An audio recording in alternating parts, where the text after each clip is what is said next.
Welcome to the Ruby Hour, a podcast produced by our company, Ruby Riot Creatives. We specialize in video production and content marketing, and we're based in Charleston, South Carolina. I'm Shelby Ring. And I'm Madeline Rager. This podcast is devoted to interviewing extraordinary people doing extraordinary things and nuggets of wisdom that they've learned along their journey. Also, just want to give you a heads up, we have potty mouths and we're talking about inappropriate things.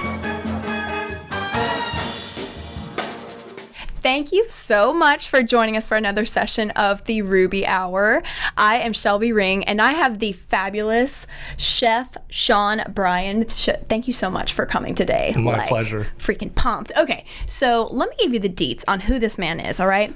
So Chef Shaun Brian started a life in a 2-person tent surrounded by plantation ruins in the flats of Coral Bay, St. John.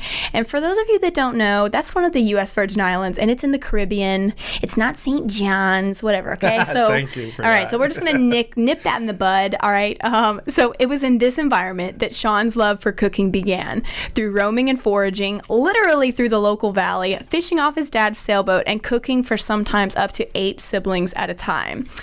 These challenges of being in an island in the middle of the Caribbean are the source of his inspiration to his innovative culinary approach. So as a graduate of Johnson & Wales, his culinary career led him to be named in the 30 Under 30 by Zagat, and has been nominated for a Rising Star by StarChefs, and has been invited to cook at the James Beard House. Like, drop the mic and walk out of here at this point. I mean, like, literally, what the heck? Like, and, you know, I've had the pleasure of getting to know you on a personal level. We've surfed together, all of the things, and, yeah, how the heck did you end up in Charleston, of all places? Oh, hurricanes.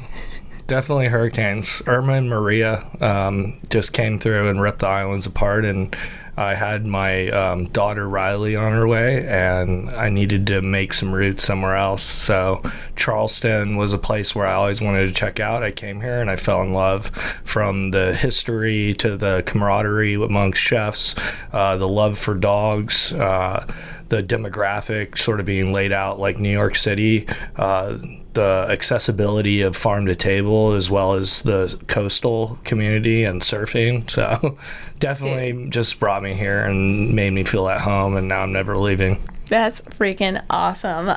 So you currently, right now, you are running the show with one of my favorite culinary places in Charleston, Parcel 32.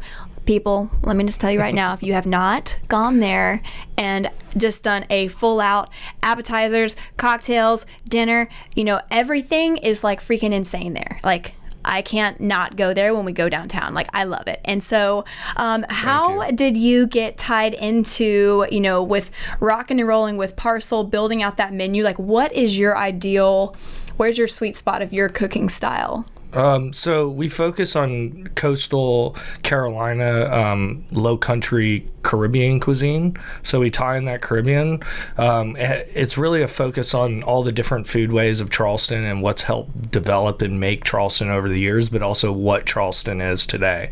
So that was really the inspiration. And then it's in a family home, a single family home, and essentially we wanted to make it feel like you're at home when you're there. So a lot of shareable items, a lot of coastal seafood, and then a lot of different things inspired from all the farms that we get. So about 90% of our menu is all local. So freaking cool. I love that. I feel like farm to table or marsh to table is something people like to talk about, and it's like marsh to table. You know, and it's like to really take it full circle, and it's like, no, we're really seeking out those local farmers and fishermen, and that's awesome. And how did that tie into when you were growing up? Like, walk me through, like, yeah, because also when we were coming back from surfing that one day, we're like driving down Folly Road, and you're like, oh yeah, you can eat that. Oh yeah, that's really great if you know, this works as like a green bean substitute. Like, you blew our minds with like literally seeing roadside stuff and knowing what you could eat. So what was your journey with that? So it really started in the Caribbean as a kid.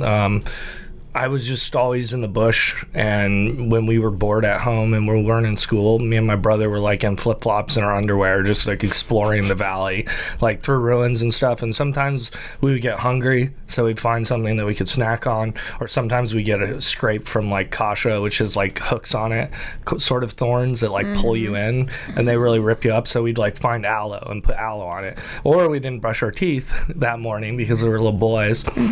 And we would take fuzzy sage and actually brush our teeth with that, which actually you would read about in the indigenous days that they would use that as sort of a way to maintain oral hygiene. Whoa. And really like roadside like driving and like exploring, especially if I'm not the one driving, I really get into like just like getting an idea of what my surroundings are and what I see, and sort of like making some mental notes on places I want to go and go hit up and check out. And it's really all about always learning, you know. And then there's just some basic rules, you know what you're gonna get, like 110%. Don't like assume you know what it is and eat it. If you don't, gather some, take it home, use your field books to understand it. The first time you try it, test a little bit of it, because there's still things, even though it's edible, could be growing in a toxic area. So you always want to be careful, and then at least identify 3 or 4 different things in its habitat that really identify with it, so that it helps you just confirm the fact that you identify it. And those are really more so when you're doing mushroom foraging, because that's like real technical. And that's like one of my new passions in some way, but like especially the way I've gone down the rabbit hole in it right now. So and then we just try, my whole life it's sort of been an incorporation into my operations.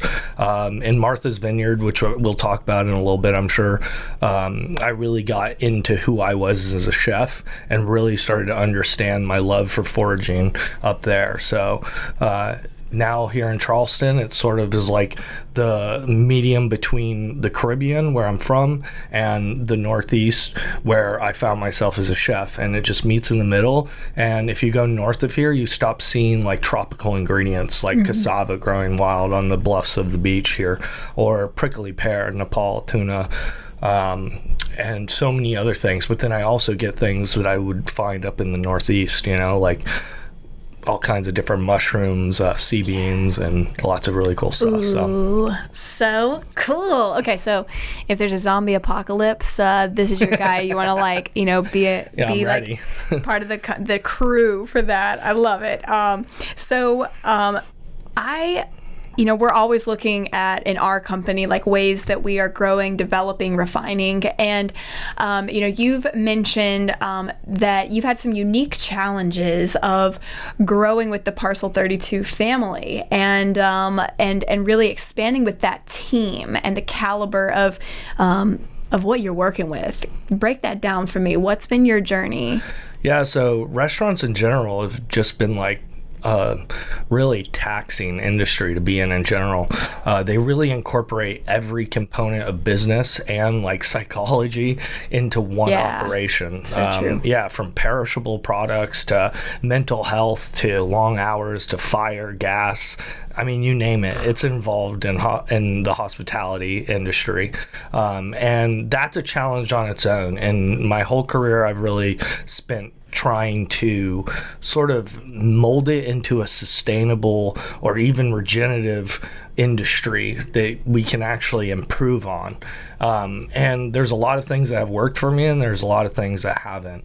Parcel 32 has been one of those operations where I've really been given everything to be able to put together my best foot forward. So from doing the build out there, and having, you know, a very healthy budget to work with, and knowing the longevity of the restaurant will be sustained because of the family that owns it. They're invested in it. They're not just financially, they're also like, you know, their heart is into it. So those things all really spoke out to me. And then putting a team together to actually operate it is always the hardest component of operating. And now we're in a place where I feel like I have one of the best teams I've ever had in my entire career. but it's taken, a few people.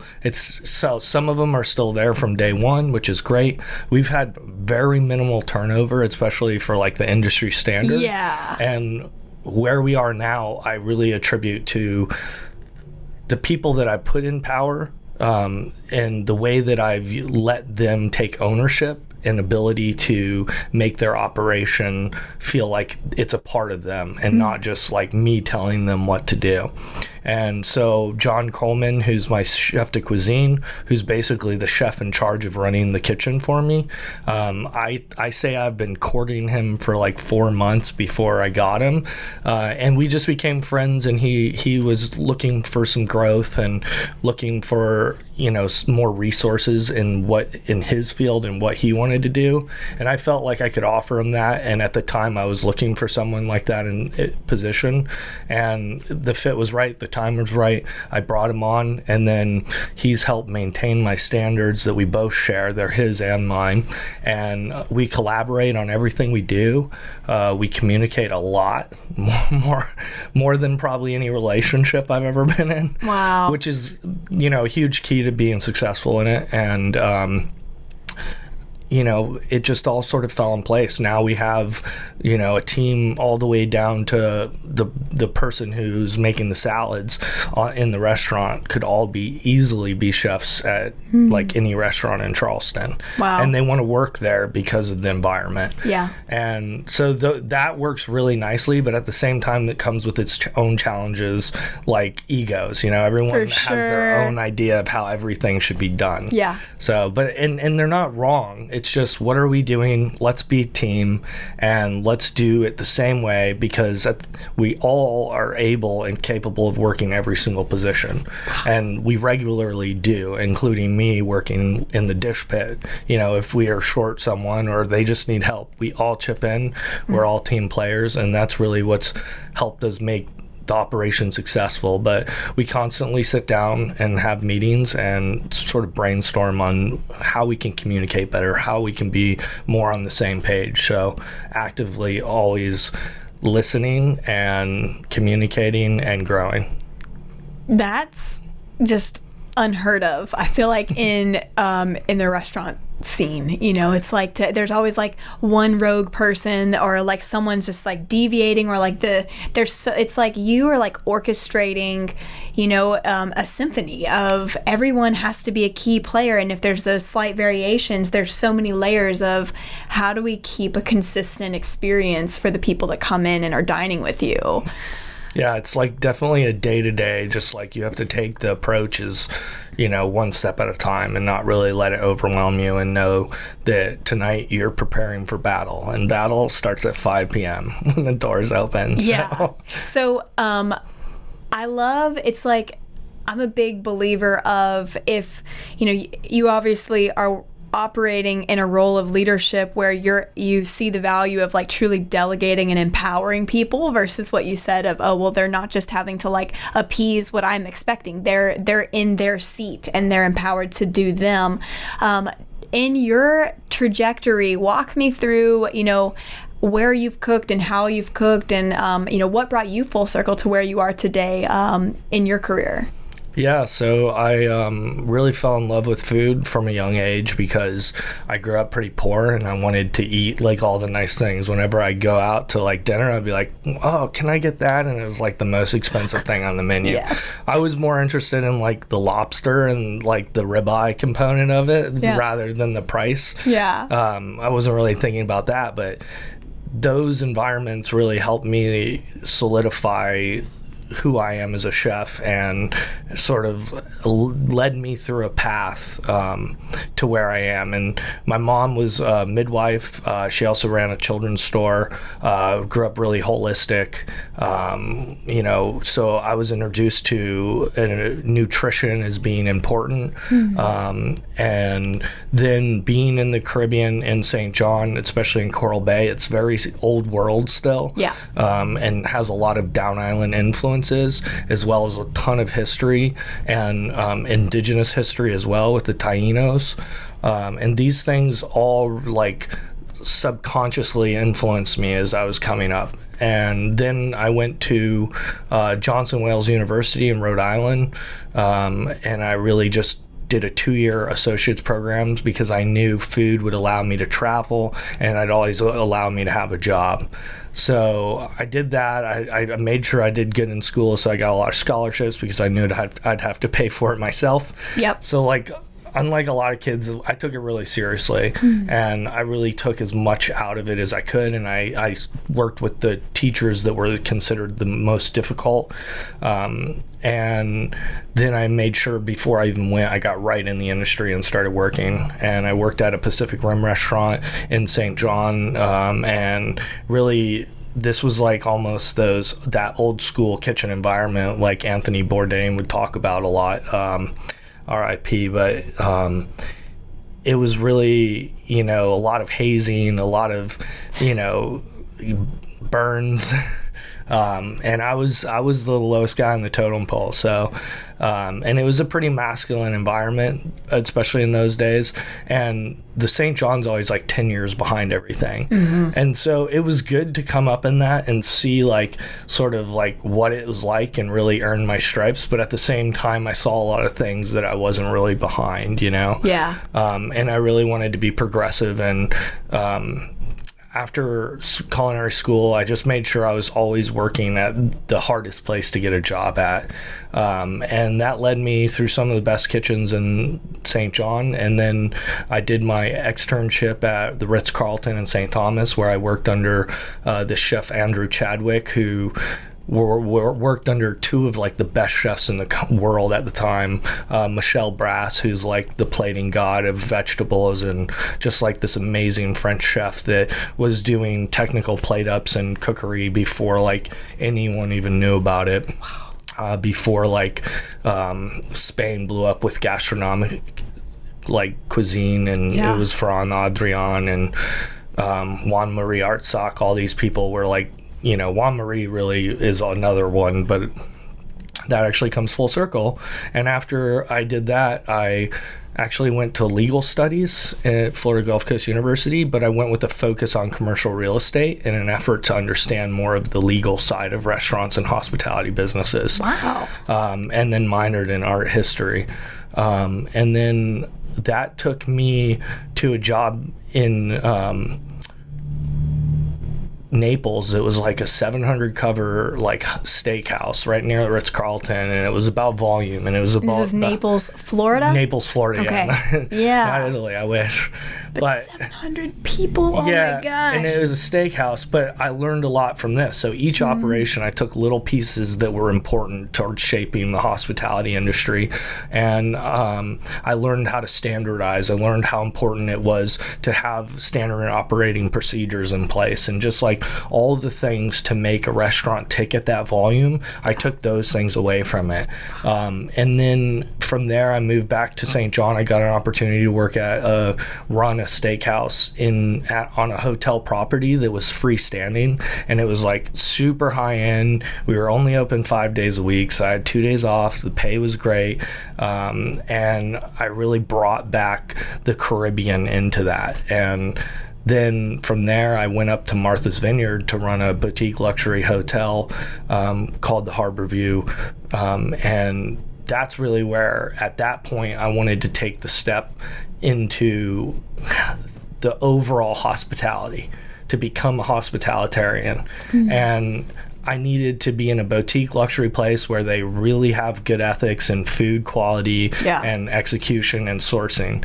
And then I wanted to have all the different components that can be potential for food. So we had room service, we had major event venues. Like this was the #1 place in America for weddings. And we did like all these high profile people, the president at the time, Adam Sandler. I mean, the list goes on and on. There's Tyra Banks.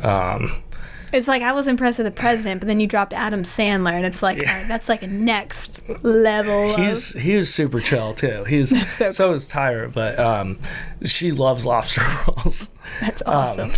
But up there, I brought in all local ingredients. I brought Truth in Menu back. I also mandated that I was on the executive committee, which most executive chefs aren't. It's usually the food and beverage director. But since it was a chef-driven property, I required that through negotiations, and I got good at negotiations through legal studies.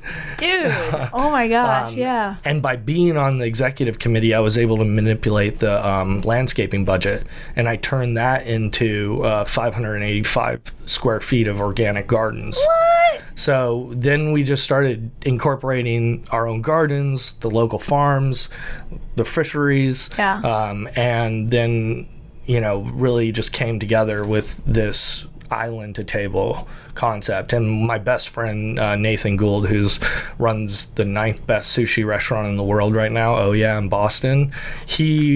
We first met in culinary school, and twinkle on both of our eyes for food, and just like drew to each other instantly. Aww. And yeah, he's still one of my best friends, and we ran this hotel together, and he helped me with the steakhouse at St. John. And after that, I went back down to St. John because I wanted to figure out where I was going that was like true to me and spoke to me. And I went down there and worked for one of the chefs that I idolized the most over my entire life. I seen her run the best restaurant in St. John for like 18 years, and she had lost her sous chef before the end of the season. And I said, I'll come down, I'll help you run La Tapa for the rest of the season, and I'll also help like bring some modernist techniques to your restaurant, as well as sort of professionalism and flow through redesigning her kitchen. And she actually trained under Juan Marie Artsac. That's the tie-in. Whoa. So full circle. She wasn't really ready to, because we had discussed me potentially taking over the kitchen and her stepping out and just sort of being the owner and like walking the floor and being her wonderful self. And she wasn't really quite there yet, which was no problem. At the end of the season, I went my own way, opened up Ocean 362, which was a really truly my restaurant and my concept from start to bottom. I think I built this restaurant out in 20 days, got my family down there, and just opened up and did island to table Ocean 362. So, and then from there, I found out that we were going to have a baby, and I went into hyperdrive. I was operating my own salt company, Virgin Salt Co., that I'd started on a small scale, and then that expanded into a new operation in St. Thomas, which was in Hull Bay, and it was like on a 4-acre property with our organic farming license, a 1-acre coconut grove, and I started a smokehouse. And I was smoking with whole coconuts, all local seafood, and sort of modeled it after my best friend's smokehouse company in Martha's Vineyard. Okay. And then I was building out this restaurant, and Irma and Maria came, and then that's where we kind of get here again. So long story, but and then you had to pivot from there. Oh my gosh. Yeah. And the pivot was the key, but I think like I didn't really realize how much I was affected by the hurricanes, but like once we've gotten a few scares, especially for that last one that was Cat 5, it really just made me realize, I have post-traumatic stress disorder. Like I need to find a focus, and my focus is preparing for the hurricane. The getting through the hurricane parts where like I have the most time on my hands, and I don't really, that's where I start to like realize my disorder a little bit. Yeah. And then post though is like where I'm like, okay, into action. Does anyone need anything? What can I do? How can I help? But growing up in St. John and being through like every major hurricane for the last 30 years has been definitely a preparation for me. So, oh my gosh, that's talk about what is a zombie apocalypse? Yeah, like again, this is the guy you want to have on your team right here. Yeah. You've had not only, practical development of, who you've evolved as a person, but even being in environments that are constantly, there's risk. There's risk. It's constantly volatile when you're in a place where hurricanes are, it's like hurricane season hits, and like my background was cooking on term charter yachts. And so it was like, the moment that, there was always that window where you're just like ready to buckle up and like, pull everything down, and it's very real. I love how that something that you're involved in. You are one of the co-founders and vice presidents of the West Indian Chefs Alliance. Tell me a little bit about what is that about? So me and Chef Digby actually started the West Indian Chefs Alliance probably 5 years ago now, I want to say.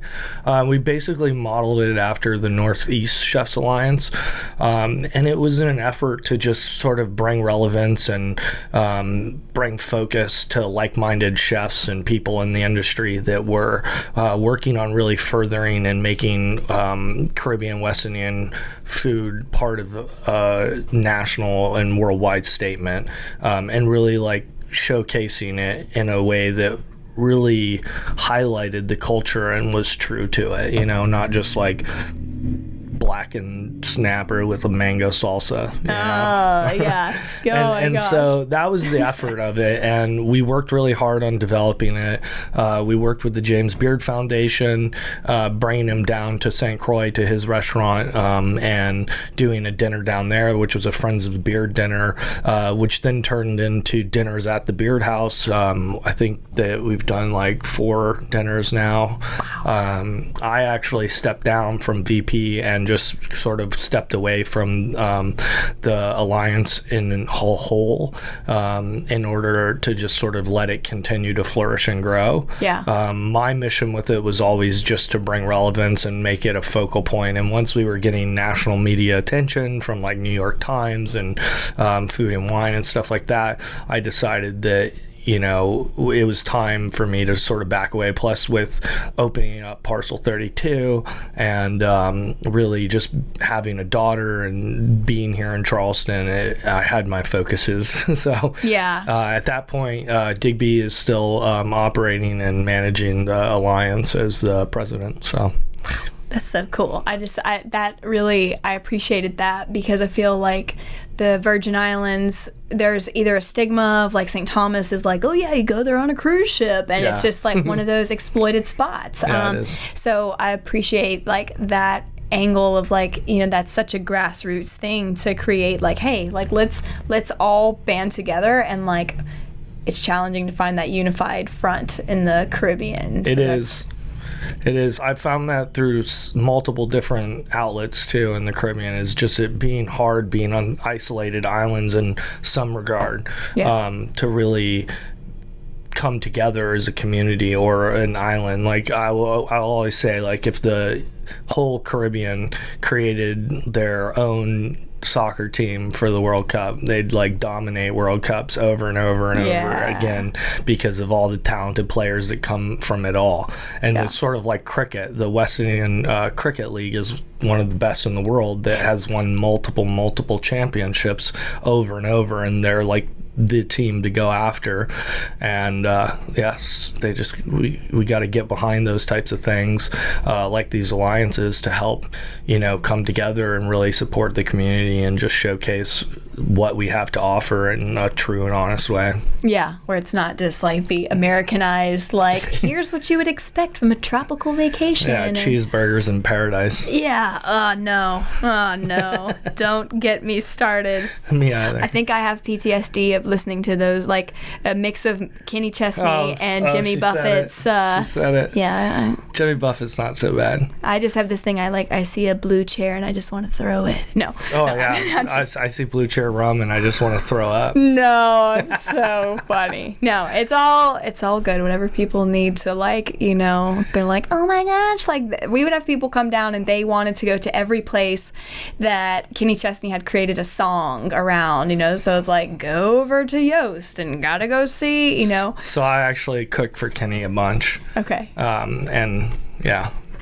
Yeah, I like Keith Urban a lot better. Let's just put it that way. That's so funny. Oh my gosh, Kenny, he's just unfortunately been surrounded by a lot of people that I think have just used him for who he is as a famous person. Yeah, and it's really worn on him as and he's like a generous person. When hurricane, was it during Maria, and then he like lined up a plane to like get supplies? Yeah, I mean, he was definitely a highlighted individual of it because of his fame, but like St. John in general, every time there's hurricanes or anything like that, the community just comes together, and there is such a wealthy population on the island because 2/3 of it's national park, so all these people build these houses around it that are just insane, whether it's like Bloomberg and stuff or the actual money behind Bloomberg. These people all come together and they really care about the community, and they have good intentions. It's just really hard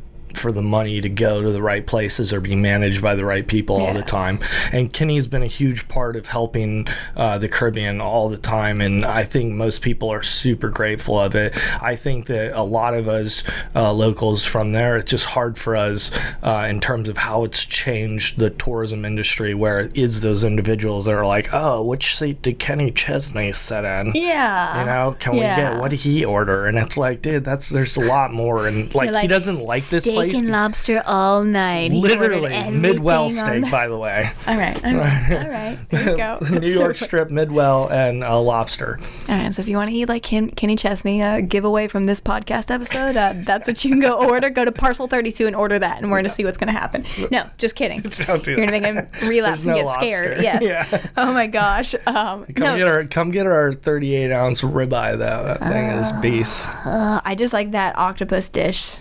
Yeah, that's really like, that has a lot of heart on it too. The sauce underneath that octopus dish is sort of like, it should be our national dish in the Virgin Islands, but we call it potato stuffing or potato stuffing. Yes, you was born here. Yeah, I'm from there.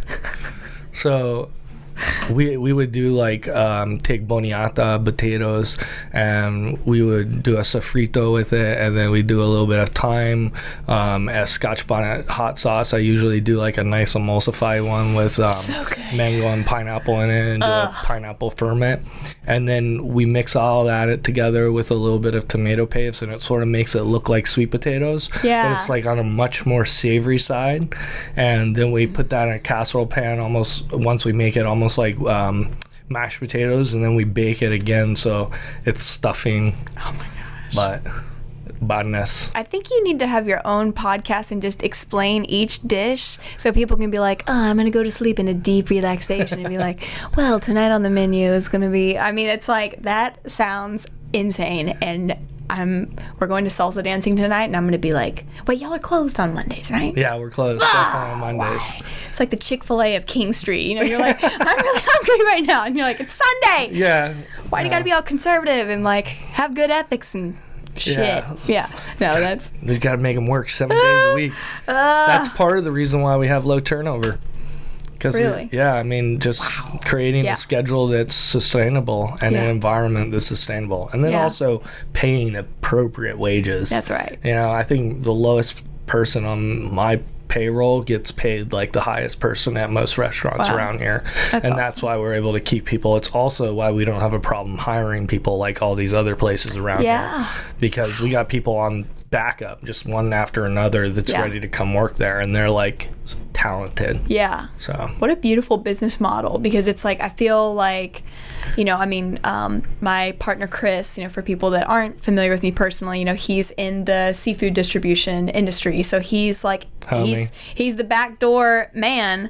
I'm not going to make a joke about that. And he so he's constantly, you know, he knows all these kitchens and knowing what goes into it, and it's so hard to keep people you know, everyone needs help, and we are such a food-driven community. People come to Charleston because they want to eat, they want to drink, they want to immerse themselves in an experience, and so that is like amazing that, you know, it's like, okay, how can you become the most attractive restaurant in Charleston? And it's like, for the people that are in the industry. Yeah. And it's like, provide stability, compensate people for their time, for their energy, for their genius, and make them feel like it's part of the operation. Yeah. And then also maintain and showcase through your work ethic and just your ability to get down on your hands and knees and be a step stool for everyone. Yeah. And then you don't need as many people too.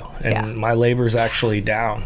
Wow. So that's so awesome, because it's like, yeah, I mean, we could spout statistics about the most expensive thing, you know, it's like how much does it cost to bring on a new client versus maintaining a client relationship. So from a staffing perspective, yeah, to keep somebody on, and maybe they're paid a higher premium, you know, for them to be there, but at the same time, how much energy goes into if one person walks away and then everyone has to pick up the slack of the learning curve for the new staff, as well as, you know, the time it takes to get them up to speed. And it affects everything. So that's like, that sounds, you know, it's like that's such a high energy to be able to be in that environment. It also helps in terms of its own marketing too, because then you have your actual employees speaking highly about you amongst the community. Yep. So that's really attracting for people. Oh, that's so awesome. Yes, we like that. So I love that something that you mentioned was one of what's the best advice that anyone has ever given you? And oh yeah, we did our disclaimer if there's cuss words and things in this. Yeah, we're good. All right. Yeah, so what's the best advice that anyone has ever given you? Fuck the bullshit. What does that mean to you, Shaun? It's like, so you can really apply it to almost anything. And really it comes down to just not becoming complacent with, you know, like, don't subside to your standards. Don't be less of something because of the environment they're around. Don't allow it. And when you do is when you can't stop it, and it becomes a chain effect and just keeps falling over like dominoes. But if you can start to focus on the positive around you and what you want to create, then you can do it, you know? And if you just like stand up for yourself, take care of yourself, and put yourself first, then you can put all the people that you really care about, that you want to put before yourself. You can truly do that. So it's very difficult, and it takes regular daily reminders. And I think whether you post credos around your restaurant that sort of like, you know, go in line with the standards that you want to uphold, you're able to maintain it. But it really just takes a mindset and reminding yourself to maintain it. But that's fuck the bullshit. I mean, I kind of want that tattooed across my forehead in backwards so I can see it every time I look in the mirror. I mean, that's like... You can just write it on your mirror. All right, well, just... Okay, not on your forehead. On the mirror, not on the forehead. Take a note of that, Madeline, please. Okay.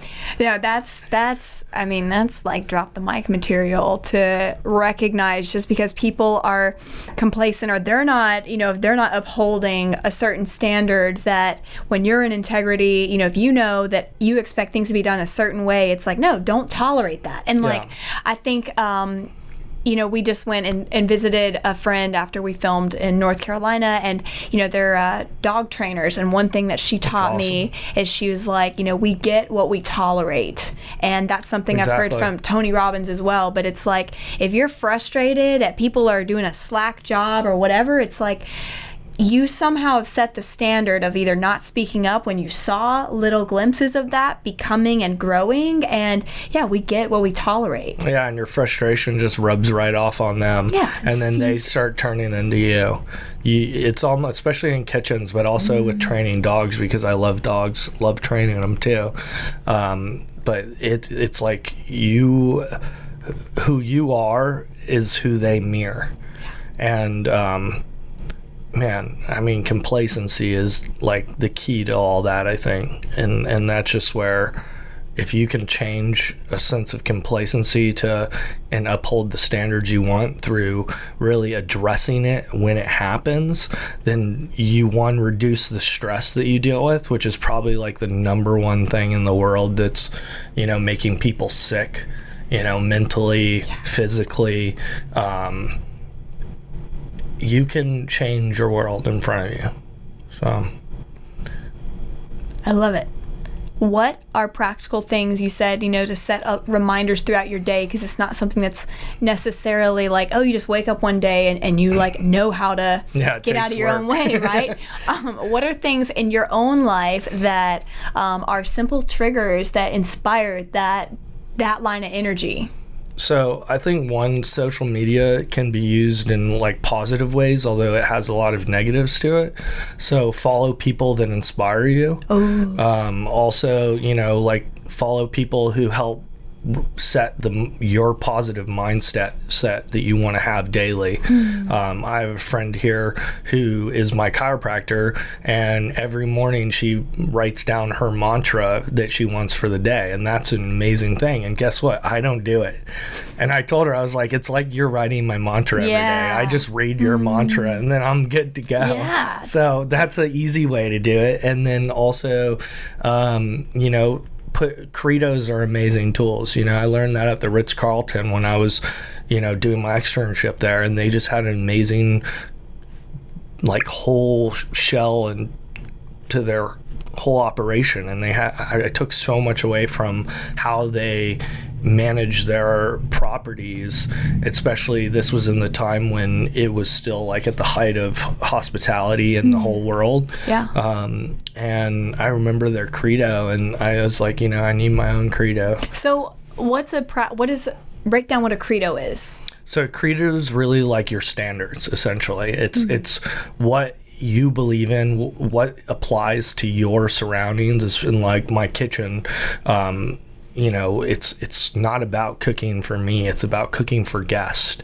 It's about every day trying to be your best, to try to achieve perfection, but also knowing that there is no thing as perfection, and it's just really like, it's a journey, and it's evolving. It doesn't stop changing, and it doesn't stop growing. And as long as you understand that, then it's not as complicated, or you don't feel so pressured to like get it all out at once. It's just something that you build, and your mentors help influence it. So like people like Levon Wallace, one of my mentors, really helped me understand humility and how to cook from my heart and how to cook for nostalgia instead of just cooking, like, oh, this is super badass, and this is like, this is, sort of that smug culinary industry of like, oh, I'm doing a foam, man, and doing this molecular gastronomy, but it doesn't taste good, or it doesn't, you're taking something that it was looks beautiful. Fancy as shit, but I don't want to eat it again. And like, you just took something that was already perfect, and then you actually made it less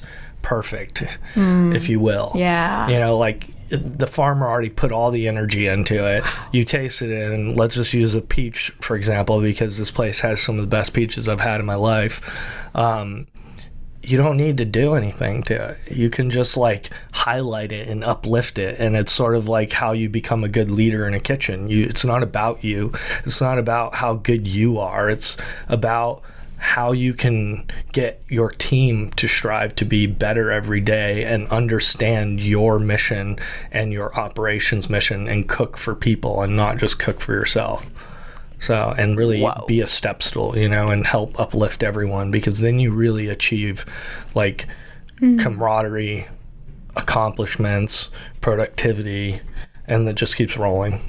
I mean, and how much does that translate into anybody doing anything they want to scale and offer good in the world? Whether you're, we film, and yet it's like, if I want to create amazing experiences for clients, if it's all about me and how great I do it, and it's like, if I believe that I'm the shit, I'm the top, how can I ever create more momentum and help more people's lives and have that scaling capacity like you're describing? If you're the number one chef and blah blah blah, it's all about you, well then dang, the moment you step away, that's a castle made of cards. You really can't grow from there.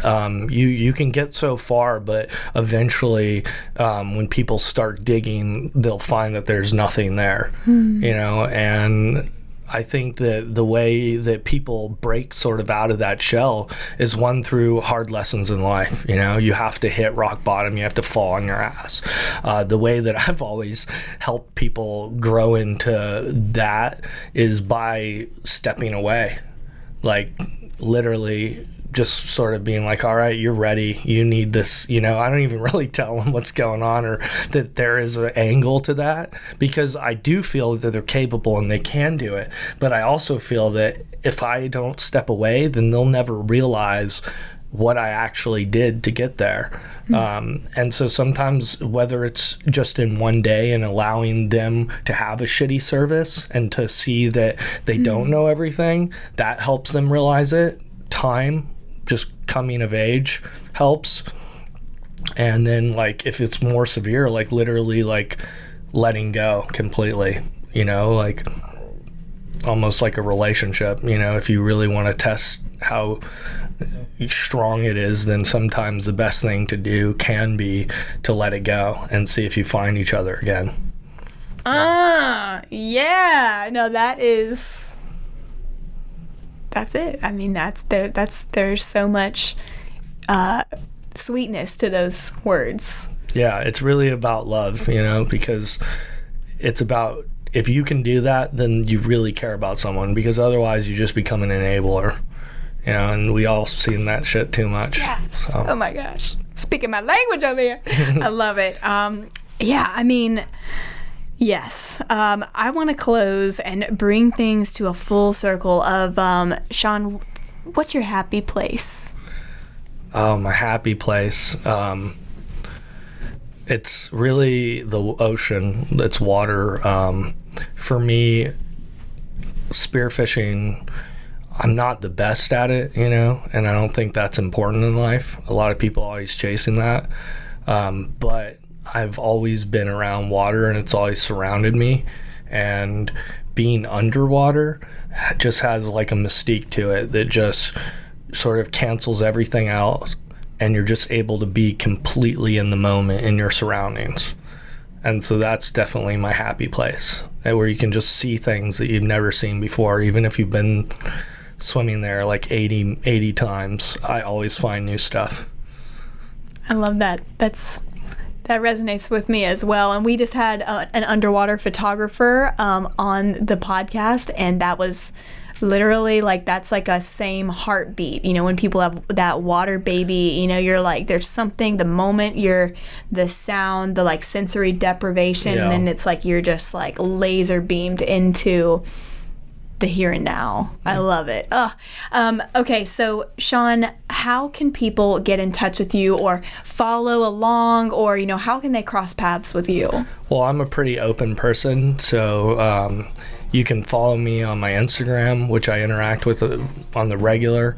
That's at Chef Shaun, Shaun, Brian, Brian, and it's pretty straightforward. Facebook, not so much. Yeah, I know. You can connect with my grandpa on there. Twitter, hell no. Yeah. Not doing any of that. No, I'm good. You can find me at Parcel 32. That's right. We have a closed door kitchen, but our doors are always open. So I always tell people, feel free to come say hi. You know, make sure you make yourself known so we can come show some Parcel 32 love. Yes, y'all do such a good job of that. Thank you. It takes a village. So get in the restaurant, try that octopus dish that he was talking about. Try some of their desserts, are some of my favorite things that I've ever experienced in this lifetime. Shaun, thank you so much again for taking the time to be with us. It was a blast. Oh, yes. And for all of our listeners out there, thank you so much for tuning in, and we will see you next time.